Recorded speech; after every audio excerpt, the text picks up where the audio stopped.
حفاظ قرآن کے سروں پر دستار کو سجتے ہوئے آپ دیکھیں گے، جن کے سروں پر دستار حفظ رکھی جائے گی، جنہوں نے اپنے سینے میں قرآن پاک کو محفوظ کر لیا۔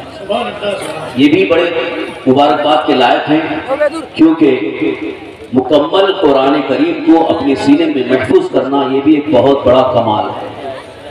یہ اعجاز ہے قرآن پاک کا۔ اللہ تبارک تعالیٰ جسے منتخب فرماتا ہے اسی کے سینے میں قرآن محفوظ ہوتا ہے۔ حضرات محترم، بات ذہن میں آ گئی، ایک عقیدے کی بات آپ کو بتاتا چلوں۔ قرآن کریم جنہوں نے حفظ کر لیا ان کو حافظ قرآن کہتے ہیں، حافظ قرآن کہتے ہیں۔ ویسے عرف میں حافظ حافظ بولتے ہیں، لیکن حافظ قرآن کے بارے میں حدیث پاک کی روشنی میں ایک کتنا بڑا ان کو تحفہ اور کتنا بڑا انعام ان کو دیا جا رہا ہے۔ رسول کائنات صلی اللہ تعالیٰ علیہ وسلم ارشاد فرماتے ہیں، حافظ قرآن کے جسم کو مٹی نہیں کھا سکتی۔ حافظ قرآن یعنی جس نے قرآن پاک حفظ کر لیا، اپنے سینے میں محفوظ کر لیا، اس کا جب انتقال ہوگا، قبر میں دفن کیا جائے گا، اس کے جسم کو مٹی نہیں کھا سکتی۔ یہ صحیح حدیث ہے۔ حدیث صحیح کی روشنی میں یہیں سے میں آپ کو مسلک اعلیٰ حضرت کا وہ عقیدہ بتانا چاہتا ہوں۔ اب آپ سوچئے، آپ ذرا اندازہ لگائیے، رسول کائنات صلی اللہ تعالیٰ علیہ وسلم یہ ارشاد فرما رہے ہیں، حافظ قرآن جس نے قرآن مقدس کو اپنے سینے میں محفوظ کر لیا، اس کے جسم کو مٹی نہیں کھا سکتی، اور جن پر پورا قرآن نازل ہو گیا، جن پر پورا قرآن نازل ہو گیا، اللہ کے حبیب ہم سب کے آقا سرور کائنات صلی اللہ تعالی وسلم ان کے جسم کو مٹی کیسے کھا سکتے ہیں؟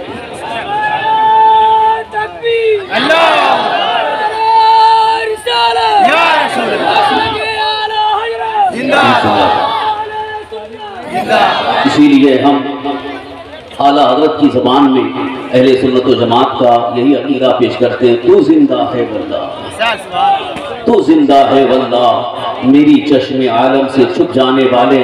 ہم وہ قوم نہیں کہ نبی کا کلمہ پڑھ کر کے کہیں مر کر مٹی میں مل گئے، معاذ اللہ رب العالمین۔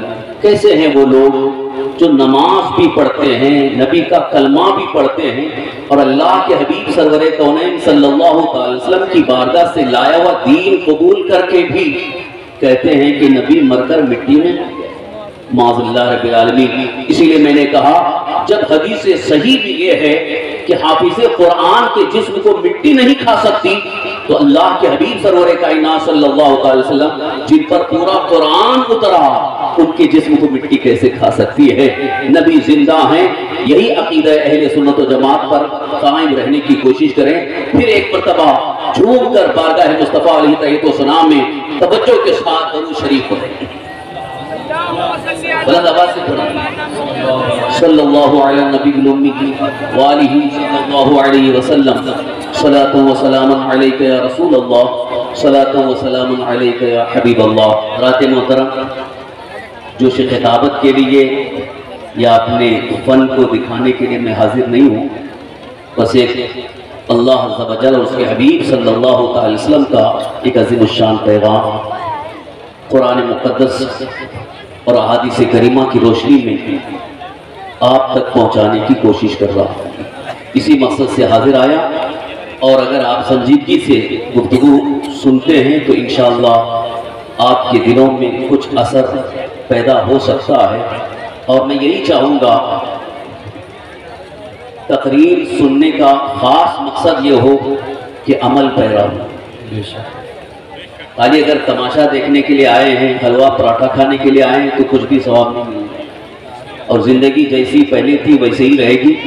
اور علماء جو کوشش میں لگے ہوئے ہیں، اور یہ جو جلسے ہو رہے ہیں، ان جلسوں کا، ان کانفرنسوں کا ایک خاص مقصد یہ ہے کہ ہماری قوم کی اصلاح ہو جائے۔ اصلاح ہو نہیں رہی ہے، اس لیے بار بار بولنے کی ضرورت پیش آتی ہے۔ بعض لوگ کبھی کبھی یہ سوچتے ہیں کہ کیوں اتنا بول رہے ہیں، کیوں اتنا بول رہے ہیں، بار بار وہی چیزیں تقریر میں، اجلاس میں، کانفرنس میں وہی چیزیں سننے کو مل رہی ہیں۔ میں آپ سے ایک بات عرض کروں، حضرت علامہ مولانا روم رحمۃ اللہ تعالی علیہ نے ایک بہترین دلچسپ حکایت بیان فرمائی۔ ایک شخص سو رہا تھا، ایک دوسرا شخص کہیں دور بیٹھا اس کو دیکھ رہا تھا، اور وہ جو سو رہا تھا اس کا منہ کھلا ہوا۔ کبھی کبھی آپ نے دیکھا کوئی شخص سوتا ہے تو اس کا منہ کھلا رہتا ہے، منہ کھلا ہے، سو رہا ہے، بڑی میٹھی نیند سو رہا ہے۔ اب ایک چھوٹا سا سانپ، زہریلا سانپ تھا، وہ آیا اور سیدھے وہ جو سو رہا تھا اس کے منہ میں گھس گیا، منہ میں اندر چلا گیا۔ جو دیکھ رہا تھا وہ دوڑ کے آیا اور آ کر کے اس کو جگایا، بیدار کیا، اٹھایا۔ جیسے ہی وہ بیدار ہوا اب یہ شخص اس کو مارنے لگا، یعنی جس نے دیکھا تھا اس نے کچھ بتایا نہیں، صرف اس کو مارنا شروع کر دیا، مکے مار رہا ہے، گھوسے مار رہا ہے۔ اب وہ پوچھ رہا ہے کہ بھائی میرا قصور کیا ہے، میں نے کیا کیا ہے، کیوں مار رہا ہے؟ وہ کچھ نہیں بول رہا ہے، بس مارتا جا رہا ہے۔ کافی اس کو مارا، اور پھر قریب میں ایک سیب کا درخت تھا، کہتا ہے کہ اس درخت سے سیب کھا، بہت بہترین سیب تھے۔ اور اس نے کہا اچھا ٹھیک ہے، مرتا کیا نہ کرتا، کیونکہ مار سے بچنا تھا۔ کھاتا رہا، ایک سیب کھا لیا، کہا اور کھا، 2 سیب کھا لیا، اس نے کہا اور کھا، 3-4 سیب کھا لیا۔ اب اس کو ایک دم متلی آنے لگی، کہا اب اس سے زیادہ میں نہیں کھا سکتا۔ تو اب جب اس نے کہا اس سے زیادہ نہیں کھا سکتا، پھر اس کو مارنا شروع کیا۔ جب مارنا شروع کیا وہ تھک گیا، تو جیسے ہی وہ بیٹھا اس کو پوری قے ہو گئی، پوری پلٹی ہو گئی، اس کو یہاں پلٹی کہتے ہیں، الٹی ہو گئی۔ تو جیسے ہی اس کو الٹی ہوئی تو وہ جتنا کھایا تھا اس کے ساتھ ساتھ وہ زہریلا سانپ باہر آ گیا۔ حضرت علامہ مولانا روم رحمۃ اللہ تعالی علیہ مثنوی شریف میں اسی کو فرماتے ہیں، علماء جو نصیحت کرتے ہیں آپ کو سانپ سے، زہر سے بچانے کے لیے کرتے ہیں۔ علماء آپ کے دشمن نہیں ہیں، حرام چیزوں سے بچنے کی آپ کو تاکید کر رہے ہیں، بدعقیدوں سے اپنے آپ کو بچانے کی تاکید کر رہے ہیں، عقیدے کی حفاظت کی تلقین کر رہے ہیں۔ تو یہ آپ کا بھلا چاہتے ہیں، برا نہیں چاہتے، اسی لیے آپ کو اجلاس میں بلایا جاتا ہے تاکہ آپ کی اصلاح ہو، ذہن و فکر کی اصلاح ہو، عقائد و اعمال اور کردار کی اصلاح ہو۔ لیکن آپ کبھی کبھی علماء کو برا کہتے ہیں۔ ابھی آپ نے حضرت علامہ طاہر القادری صاحب سے بڑی بہترین گفتگو سنی کہ علماء کو لوگ تنقید کا نشانہ بناتے ہیں، حالانکہ یہ بالکل ہی غلط بات ہے۔ یہ عیب جوئی، غیبت حرام ہے، اور خاص طور پر علماء، جبکہ اس سلسلے میں قرآن کریم میں صاف طور پر اللہ تعالیٰ کا فرمان ہے کہ اپنے مردار بھائی کا گوشت کھانا، پیٹ پیچھے برائی کرنا، چاہے عالم ہو یا کسی مسلمان کی پیٹ پیچھے برائی کرنا، یہ غیبت جس کو مردار کا گوشت کھانا فرمایا گیا ہے، لہذا اس سے بچنے کی کوشش کریں۔